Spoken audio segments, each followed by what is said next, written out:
The Right Dog for the Job, Ira's Path from Service Dog to Guide Dog, by Dorothy Hinshaw Patten. Ira was born on Shy Bear Farm in Montana, along with his sister Ive and his brother Ike. Like all newborn puppies, these three young golden retrievers have closed eyes, velvety ears, and very soft fur.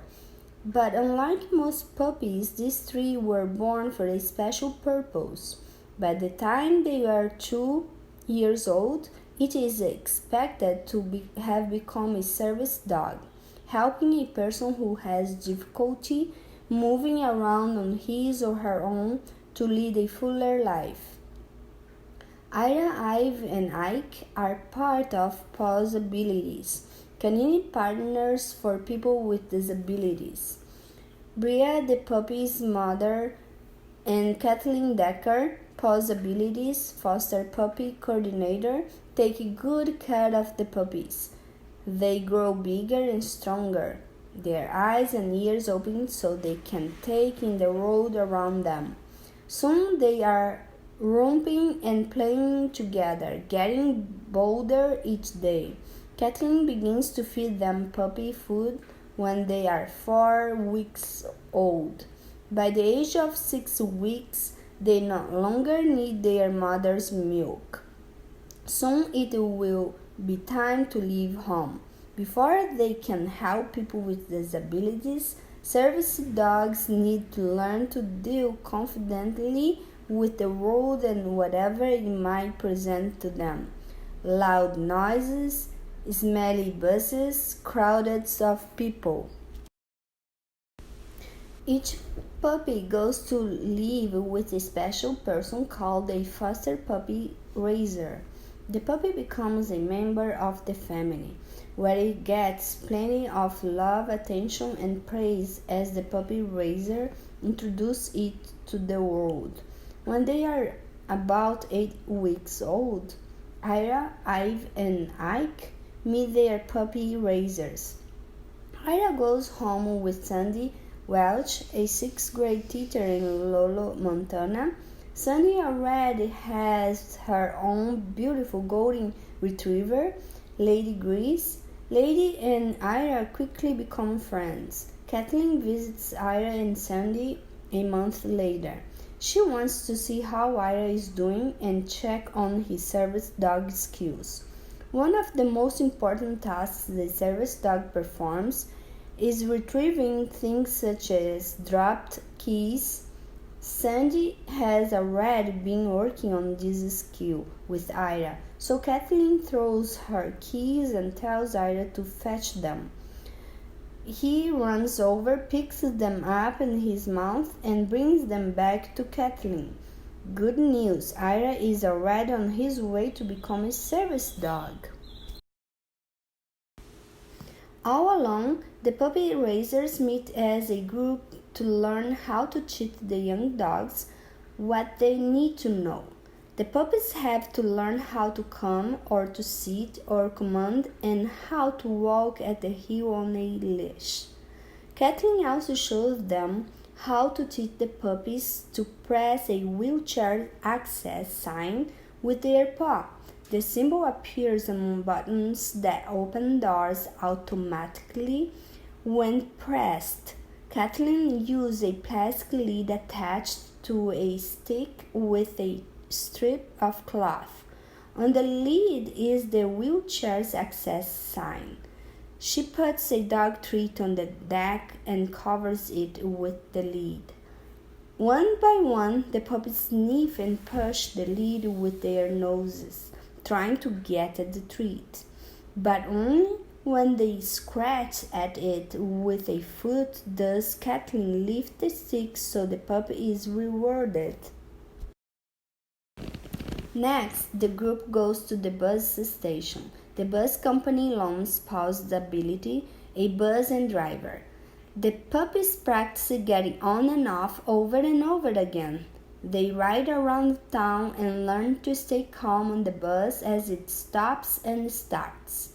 By the end of the day, riding the bus has become as natural as a trip in the car. The puppy raisers take the dogs wherever they can, such as to sporting events and the farmers market. Every 2 weeks, the group meets at different places somewhere in town. At the mall, the puppies learn not to be distracted at the pet store or by the crowds of people walking by. They also practice pushing the button with the wheelchair sign to open the door. At the university, they learn how to pull open a door using a tug made of rope tied to the knob. At the library, they learn to lie quietly under the table while the puppy raisers look through the books. They also learn how to enter the elevator correctly, walking right beside the puppy raiser instead of going front or behind. It would be dangerous if the elevator door closed on the leash. Sandy brings Ira to her classroom 2 days a week. She explained to her students the importance of training Ira correctly. Ira needs to learn to lie down by himself and stay there even if he gets bored, she says. You have to leave him alone, even if he wants to be petted, so he doesn't get distracted from his job. You can also help teach the other children not to pet a service dog in training. Ira has his own corner of the room, where he must lie quietly on his rug. If he gets up and wanders around, Sandy says in a firm voice, "Rug." Then she tells Ira to sit, lie down, or stay. He must also learn to always stay close to the person he is helping. When Sandy and the students work with Ira, they form a circle and bring Ira into the center. Then one of the children calls him. He knows he'll get a treat if he lays his head in the child's lap. The children take turns calling him, helping him learn to become reliable every time he is called.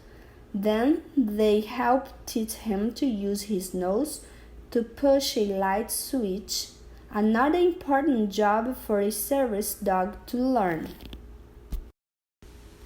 Ira learns to come when he is called. It takes lots of practice for Ira to learn to flip a light switch with his nose instead of his mouth. Ira goes all over the school, so he gets used to noisy places like the cafeteria, the gym, and the pep rallies. Sandy also takes him to other classrooms and tells the other students about service dogs.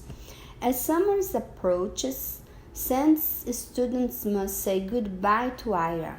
Each child gets a chance to say what having Ira in the classroom means to her or him. I feel special because I got to help train Ira, says one. I never liked dogs before Ira came, but now I like having him around, confesses another. Having Ira in the classroom has made me feel beyond wonderful, says a third. To reward the children for their help, Sandy arranges a field trip to Shy Bear Farm. The students take turns make dog toys, working on scrapbooks for Ira's new companion, touring the farm and playing with the 6-week-old puppies. They also get to say one last goodbye to Ira. As summer starts, it's time for Ira to leave Sandy and go for more detailed service dog training, but his assigned training facility isn't ready yet. Glenn Martin, director of Paul's Abilities, can't find another service dog group that can use Ira. Everyone worries. What will happen? Can Ira learn a new career? Though they hardly take dogs raised and trained elsewhere, Guide Dogs for the Blind in San Rafael, California steps in. Ira has lots of confidence, which is very important in a guide dog. So we'll give Ira a chance, says their coordinator, but we'll have to change his name. Each dog we train has a different name, and we already have one called Ira. We'll just change the spelling to Ira, so he won't have to learn a new name. Now Ira needs to learn a whole new set of skills, which takes 4 to 5 months. He has to get used to wearing a guide dog harness. Trainer Stansborough helps him learn many things, such as stopping at street corners and crossing only when the way is clear. The most important thing a guide dog must learn is intelligent disobedience. Knowing when to disobey can enable a guide dog to save its owner's life.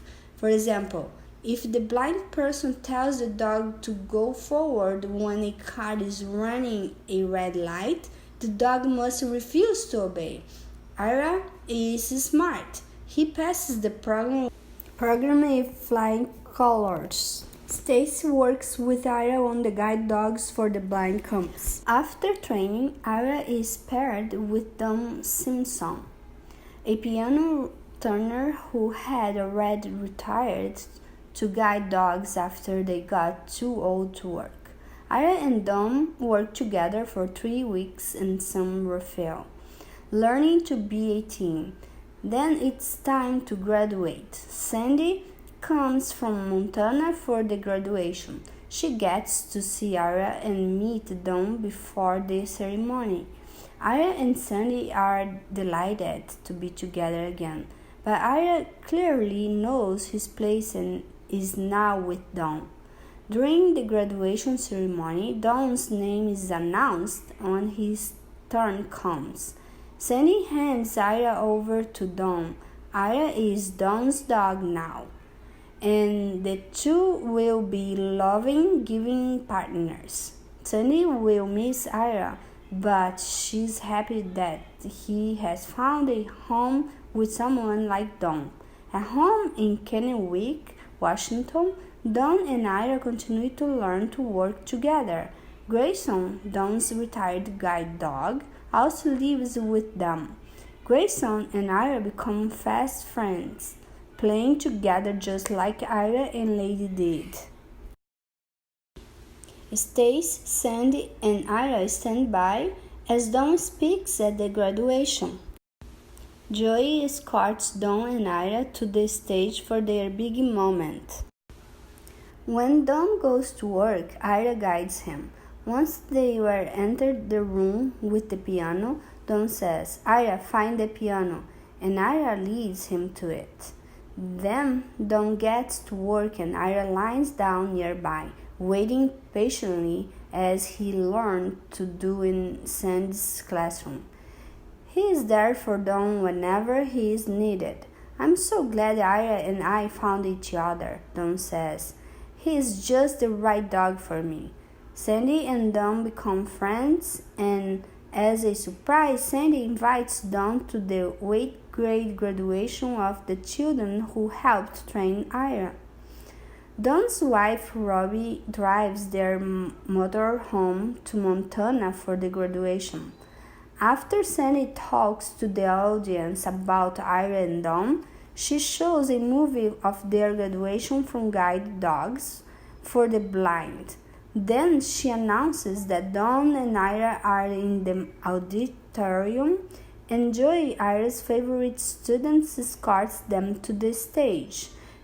The surprised students are delighted to see the results of their hard work and the hard work of so many others. Their own canine student, Ira, is now a working guide dog.